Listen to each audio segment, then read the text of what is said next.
Hello kids, आज हम करेंगे हिंदी भाषा नंदिनी 4 का अध्याय 15 वीर तुम बढ़े चलो कविता। तो आज हम पढ़ेंगे कविता जिसका नाम है वीर तुम बढ़े चलो। कविता का उद्देश्य। प्रस्तुत कविता श्री द्वारका प्रसाद माहेश्वरी जी द्वारा रचित है। कविता के माध्यम से कवि ने कठिनाइयों का सामना करते हुए जीवन पथ पर आगे बढ़ने की प्रेरणा दी है। तो इसमें हम क्या सीखेंगे अध्याय में कि चाहे कितनी भी कठिनाइयां हो, हमें आगे बढ़ते रहना चाहिए। वीर तुम बढ़े चलो, धीर तुम बढ़े चलो, हाथ में ध्वजा रहे, बाल दल सजा रहे, ध्वज कभी झुके नहीं, दल कभी रुके नहीं, वीर तुम बढ़े चलो, धीर तुम बढ़े चलो। तो कविता क्या कहती है? वीर तुम बढ़े चलो, यानी कि तुम बढ़ते रहो, धीर तुम बढ़े चलो, धीर तुम बढ़े चलो। हाथ में तुम्हारे ध्वजा हो, यानी कि हाथ में तुम्हारे झंडा हो, बाल दल सजा रहे, बच्चों का दल सजा रहे, ध्वज कभी झुके नहीं, यानी हमारा झंडा कभी झुके नहीं, दल कभी रुके नहीं, यानी कि ये कभी भी सफर रुके नहीं, आगे बढ़ते रहे लोग। वीर तुम बढ़े चलो, धीर तुम बढ़े चलो। सामने पहाड़ हो, सिंह की दहाड़ हो, तुम निडर हटो नहीं, तुम निडर डटो वहीं, वीर तुम बढ़े चलो, धीर तुम बढ़े चलो।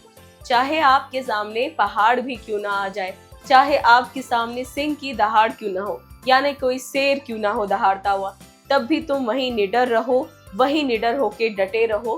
वीर तुम बढ़े चलो, धीर तुम बढ़े चलो। मेघ गरजते रहे, मेघ बरसते रहे, बिजलियां तड़प उठे, वीर तुम बढ़े चलो, धीर तुम बढ़े चलो। चाहे मेघ बरसते रहे, बिजलियां कड़कती रहे, तब भी तुम वहीं रहो, आगे बढ़ते चलो, वीर तुम आगे बढ़ते चलो। प्रातः हो कि रात हो, संग हो न साथ हो, सूर्य से बढ़े चलो, चंद्र से बढ़े चलो, वीर तुम बढ़े चलो, धीर तुम बढ़े चलो। चाहे दिन हो चाहे रात, चाहे तुम अकेले हो या कोई हो तुम्हारे साथ, तुम सूर्य की तरह आगे बढ़ते रहो, तुम चांद की तरह चमकते रहो, आगे बढ़ते रहो। वीर तुम बढ़े चलो, धीर तुम बढ़े चलो। इस कविता को लिखा है द्वारका प्रसाद माहेश्वरी जी ने। स्मरणीय शब्दावली: धीर, धैर्यवान, पेशेंसफुल, बाल दल, बच्चों का समूह, ट्रुप्स ऑफ बॉयज, दहाड़, शेर की आवाज, रोड, मेघ, बादल, क्लाउड, तड़क, प्रकृति की बिजली की आवाज, थंडर, प्रातः, सुबह, मॉर्निंग। अब करने की बारी मौखिक, यानी आपको बोलकर उत्तर देने हैं। इन प्रश्नों के मौखिक उत्तर दीजिए। 1. प्रस्तुत कविता के रचयिता कौन है? प्रस्तुत कविता के रचयिता द्वारका प्रसाद माहेश्वरी जी है। 2. कविता में क्या संदेश दिया गया है? कविता में संदेश दिया गया है चाहे कितनी भी कठिनाइयां हो, तुम्हें रुकना नहीं है, तुम्हें आगे बढ़ते रहना है।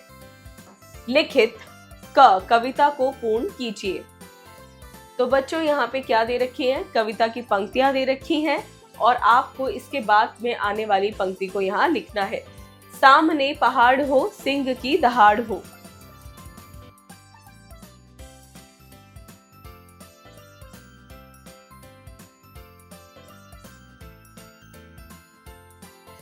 सो किड्स, आपको पोएम में ये लाइंस ढूंढनी है और इसी तरह इसकी नेक्स्ट लाइन जो भी आएगी वो आप यहाँ गिवन स्पेस में लिख देंगे। ख, कविता की पंक्तियों का अर्थ स्पष्ट कीजिए। मेघ गरजते रहे, मेघ बरसते रहे, बिजलियां कड़क उठे, बिजलियां तड़क उठे, वीर तुम बढ़े चलो, धीर तुम बढ़े चलो। तो इन पंक्तियों का अर्थ है चाहे कितनी भी कठिनाइयां हो, चाहे कितनी भी मुसीबत आए, आपको रुकना नहीं है, आपको आगे बढ़ते रहना है। ग, निम्नलिखित प्रश्नों के उत्तर दीजिए। 1. कविता के माध्यम से कवि क्या संदेश दे रहा है? कविता के माध्यम से कवि संदेश दे रहा है कि चाहे कितनी भी कठिनाइयां आए रास्ते में, आपको अपने लक्ष्य के लिए आगे बढ़ते रहना चाहिए। 2. कवि बच्चों से क्या लेकर आगे बढ़ने को कह रहा है? कवि बच्चों से ध्वज लेकर आगे बढ़ने को कह रहा है। 3. सामने पहाड़ आने पर कवि ने बच्चों से क्या करने को कहा है? सामने पहाड़ आने पर कवि ने बच्चों को डटे रहने के लिए कहा है।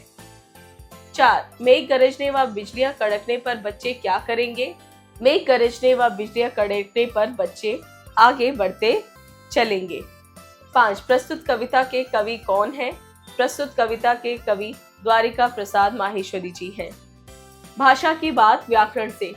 तुकबंद वाले शब्दों का उचित मिलान कीजिए। 1. ध्वजा, सजा।